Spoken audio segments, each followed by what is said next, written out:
Class 11 দীপান্তরের বন্দিনী লিখেছেন কাজী নজরুল ইসলাম। তোমরা সবাই মন দিয়ে শোনো আর লেখো, আর সবাই লাইক আর সাবস্ক্রাইবটা দিয়ে দাও।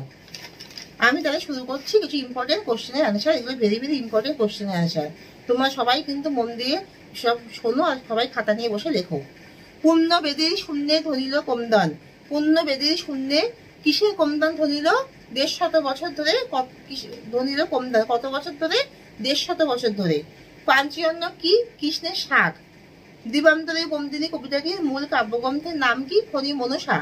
দিবান্তর কথার অর্থ কি? অন্য একটা দ্বীপ। কতদিন কোমদন ধ্বনিত হয়েছে? 150 বছর। পাঞ্চজন্য ব্যবহারকারী হলেন যিনি, তার নাম কি? শ্রীকৃষ্ণ। বাণী যেটা খানি টানে কতদিন? নিশিদিন। সিংহের ভয় রাখে কোথায়? পিঞ্জরে। দিবান্তরের বন্দিনী কবিতাটির মূল কাব্যগ্রন্থের নাম কি? অগ্নিবীণা। পদ্মে রেখেছে চরণ। পদ্মে কে চরণ রেখেছে? যুগান্তরে ধর্মরাজ। কে ধান ভাঙছে?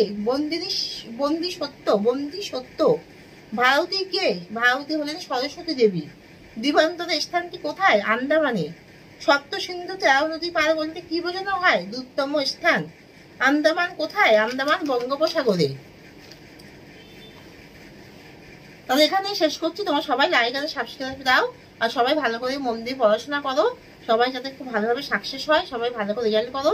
আমি চাই তোমার সবাই ভালো করে মন দিয়ে পড়াশোনা করো, সবাই সুস্থভাবে থাকো, ভালো থাকো, আর ভালো করে পড়াশোনা করে তোমার জীবনে সবাই সাকসেস পাও। আর আমাকে লাইক আর সাবস্ক্রাইবটা দিয়ে দাও, যাতে আমি প্রচুর এনকারেজ পাই। আমার উৎসাহটা অনেক বেড়ে যাবে। আমি প্রচুর নতুন তোমাদেরকে বোঝাবো, তোমাদেরকে পড়াবো, সেই এনার্জিটা আমি পাবো। তাহলে এখানেই শেষ করছি।